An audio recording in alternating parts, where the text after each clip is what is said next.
Chapter 26 Chainbreakers and Caravaneers. The Caravaneer galleon was surrounded. Aranoe's flotilla was approaching from behind, the Marathon from the front. The Destican frigate Pranav had landed in the hangar bay, while its sister ship Manas flew in a tight orbit around the stricken slave transport. Aboard the Marathon, Ino and her command team tried to come up with a plan. "Here's the way I see it," Ino said.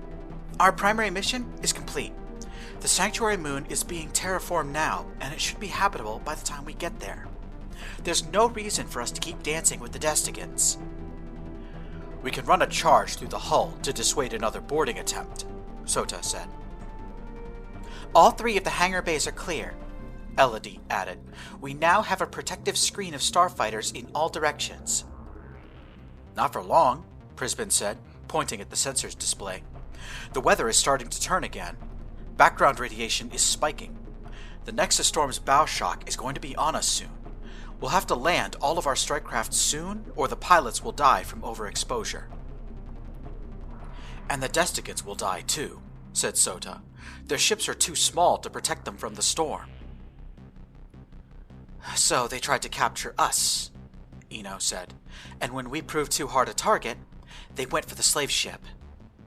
"That galleon is bigger than us," Elodie remarked, "but I still don't see how they could cram 250,000 slaves into a ship that's almost 2 kilometers long." "Trust me, it's possible," said Chief Engineer Kazuki. "You just don't want to know the finer details."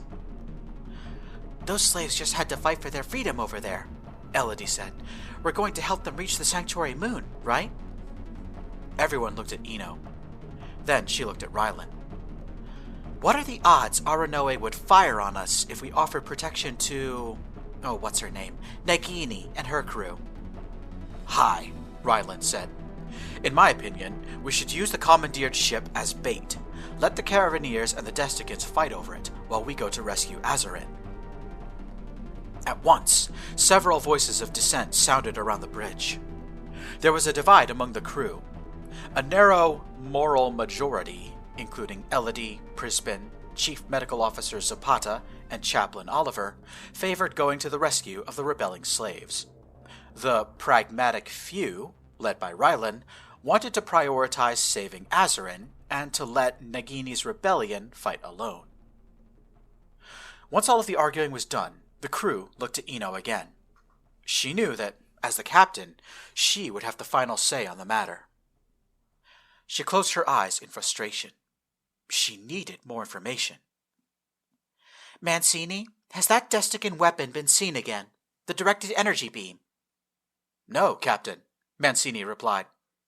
"Liechtenstein, did your troops find any actionable intel?" "We think so," Elodie said. "Raval told me they captured an enemy officer. He's dressed up like a shaman, but he hasn't woke up since being taken. Enemy grunts fingered him as the commander of the boarding party." "A shaman? You mean a religious leader was in charge of the soldiers?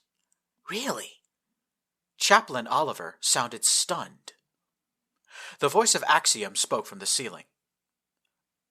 "I remind you, Chaplain, cultural data on the Destican Astral Fellowship suggests a theocratic form of government. The shaman's presence on the battlefield probably fulfilled a combat role adjacent to our own commissars." Chaplain Oliver narrowed her eyes and folded her arms.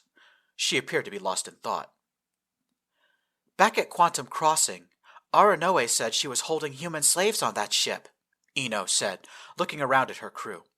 "If we leave them to their fate, even though we have sufficient weapons, force, and spare time to save them, would you be able to live with yourselves afterward?"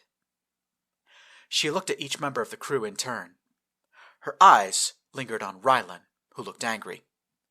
He locked eyes with Ino, and the couple shared an unspoken conversation. Ino hoped Rylan would not resent her for this. She knew he was asking him to delay his own mission, his own priorities, for this. "Stay the course," Ino told Acting Ensign Yamada. "Push the engines to a head flank speed, and tell Prima Nocta Squadron to get eyes on the Caravaneer fleet. Comms, call Nagini and tell her we're coming to help, and that she needs to have a hangar bay ready for our shuttlecraft. Comms officer Ndungane interrupted. Captain, the Caravaneers are calling us. It's Aranoe. Voice only, Ino said. She sat down in the captain's chair. This is the Coalition starship Marathon. Can you read me, Aranoe? Respond. The aquatic voice of Aranoe sounded distant and tinny when Axiom ran it through the translator program. We hear you, Marathon, Aranoe replied. We have lost control of the transport galleon Tenasilsi. I have dispatched a team to regain control of the vessel before the Desticans take it. Can you assist?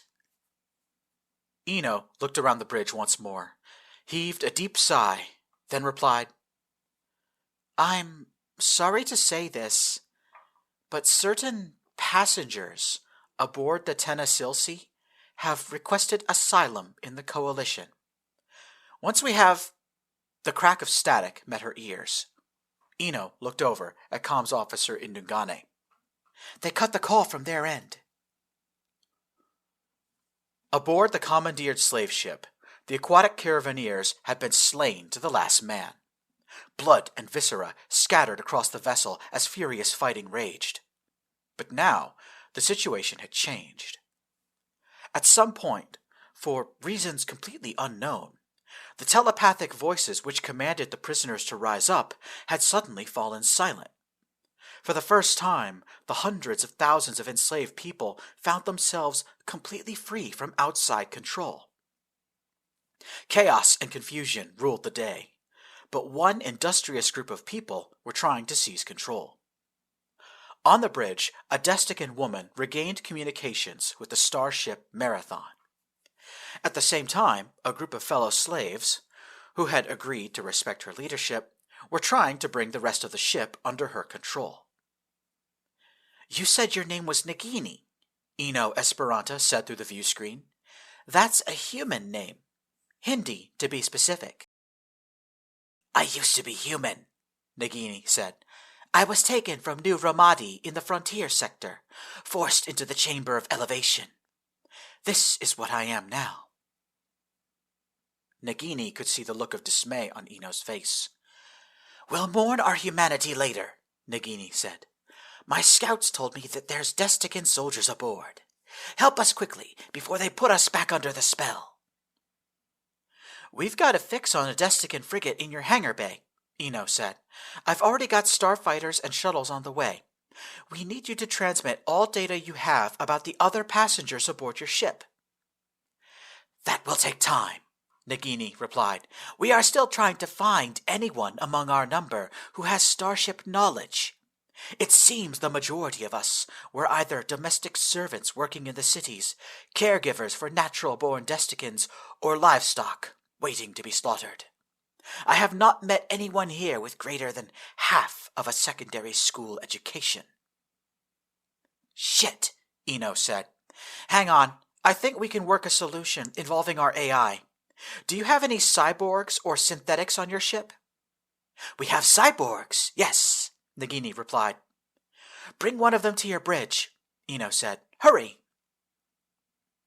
Ino relayed her plan to Nagini. Now that the sanctuary moon was being made habitable, the time had come for a mad dash to the newly created natural harbor.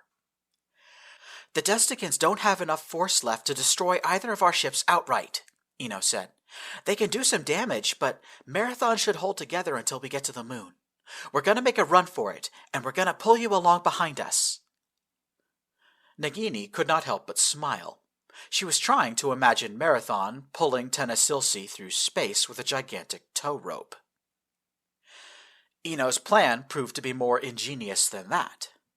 After 20 minutes of frantic searching, someone found a cyborg and brought him to the bridge.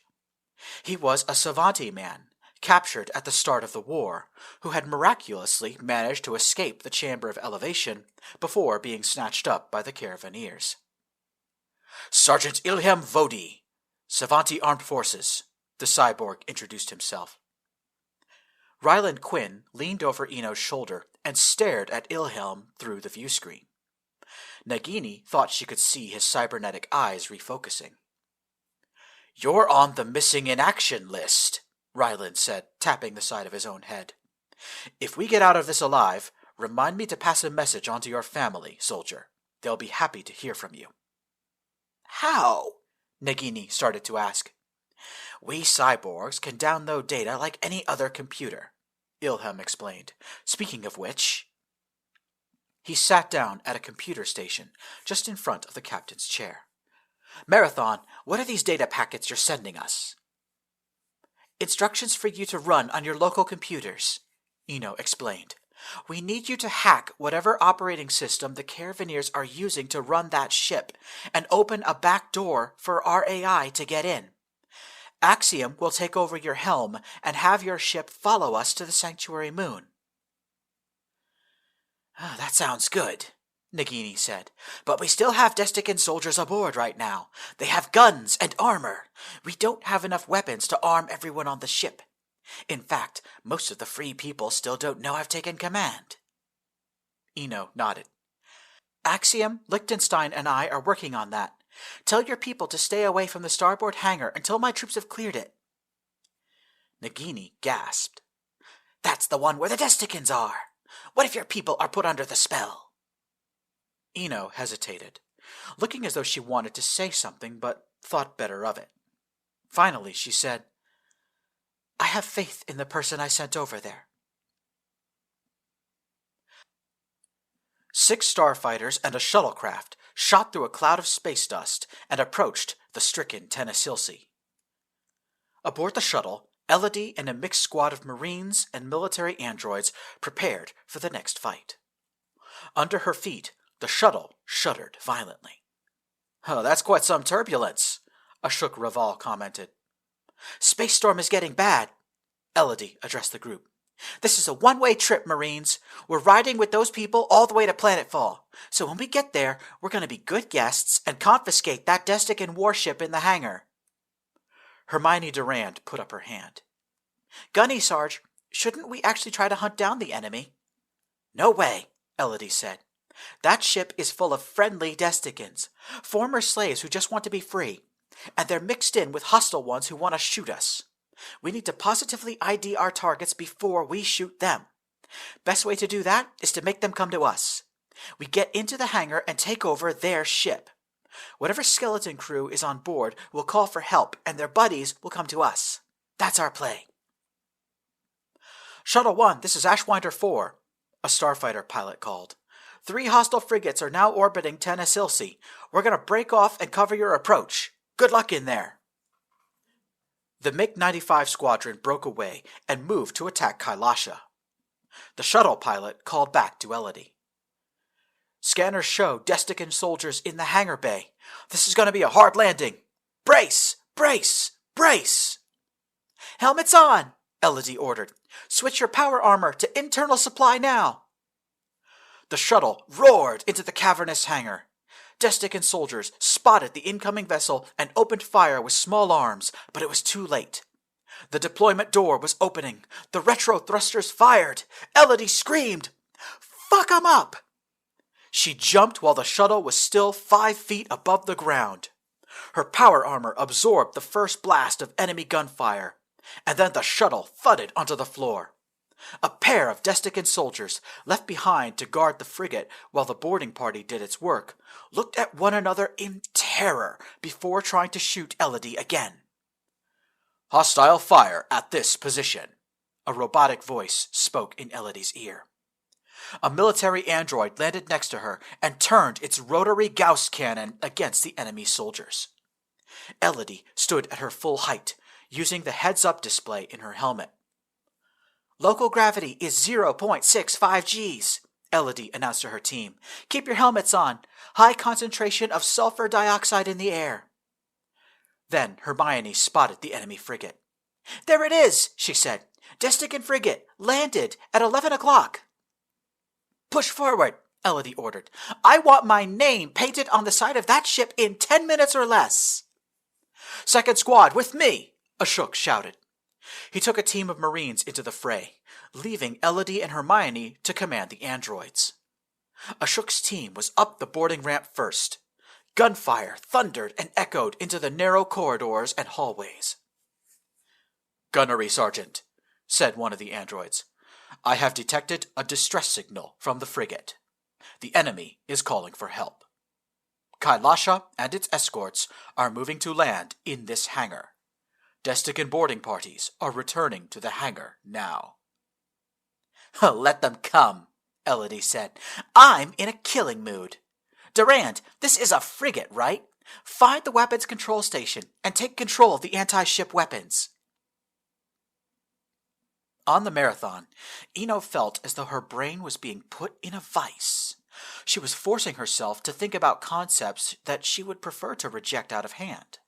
She remembered what Zapata had told her about her memories being modified, and understood that she was getting very close to the knowledge someone had once tried to erase from her mind. "Rylan, Prisbin!" Both men looked at her. Ino gritted her teeth and forced herself to speak.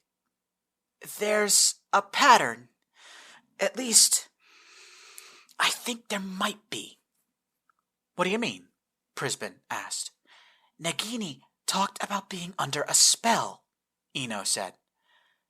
"I think we've all heard about that," Prisbin said. "Goes back to those stories about Destican telepaths." He instinctively winced, waiting for Ino to reject the concept of telepathy out of hand. When Ino hesitated, Prisbin raised his eyebrows at her. Ino tapped one of the computer screens, and the ship's log appeared, showing a running account of recent events. "Nagini and the other slaves rebelled. Then the Desticans took control of the slave ship, only to lose control of it later," Ino said. "Elodie's team captured an injured shaman. Kailasha stopped using its directed energy beam, and Araj hasn't appeared once in this battle, even though that's something he normally does." Rylan looked at the ship's log, then back at Ino. His mouth slowly fell open. "The shaman! It could have been him," Rylan breathed. Ino felt a sharp pain go through her skull, as though her brain was physically trying to reject the information. She found the willpower to continue. Her conscious mind wanted to accept this explanation as plausible, but there was something in her subconscious pushing back. "I think there's a chance," Ino forced herself to say. Rylan and Prisbin looked at each other, their faces lighting up with excitement. "If the shaman really was the enemy's only telepath, then we have the advantage," Prisbin said excitedly. "If they had a backup, they would have pressed him into service by now. I have to get to the CIC and talk to the military intelligence team." Prisbin ran out of the bridge while Rylan clapped Ino on the back. "This could be it," Rylan said. "The turning point to win this battle." "Then why do I feel like everything's about to go wrong?" Ino said.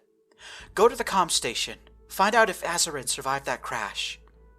"Good call," Rylan said. At that moment, Axiom's voice sounded over the intercom. "Engines engaged. Tennesilsi is now under remote control. Marathon and Tennesilsi are in formation and proceeding to the Sanctuary Moon." "Engines ahead, flank speed," Ino ordered. "All weapons, focus on defense." "Captain, what about the Caravaneer fleet?" Yamada asked. "They're assuming a blockade formation in front of us. 47 ships total, mostly destroyer-sized, but a few cruiser-sized vessels in the mix, too." Ino felt her heart miss a beat. "Are you kidding me? Now Aronoe wants to fight?" "They're target locking us," Rylan announced. "They're going to fire." Ino took a second to think. Aronoe was a Caravaneer, a traitor. Surely Aronoe was thinking about the lost investment that was a ship full of slaves. Well, what if Ino tried to think like a Caravaneer too? What other investments were at risk of being lost right now? "I'm opening my mind a lot today," Ino told herself. Then she started to give orders. "Target lock them back," Ino ordered. "Lock onto every ship up there. Every antimatter missile we've got. All the autocannons, the goddamned X-ray laser, the starfighters, the bombers. Lock them with every weapon we have." The computer at the weapons control station made rapping beeping sounds as every ship in the Caravaneer fleet suddenly found itself in the crosshairs. Acting Ensign Yamada shuddered. "Whew, we're bristling," she breathed. "Comms, give me an open channel," Ino said, standing up from the captain's chair. Ino's threat was broadcasted across the entire star system.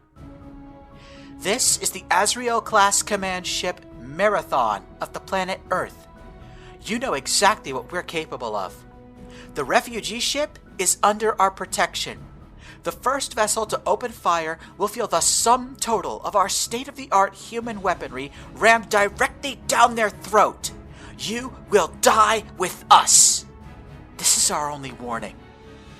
Back off." Destiny is hard to meet. It'll hunt you down somewhere along the way. Don't you see we're meant to be the prodigies that came to show the way? 'Cause I don't wanna rule the world alone. None of us can make it on our own. I'm screaming but I cannot hear a sound. The suffocation slowly comes around.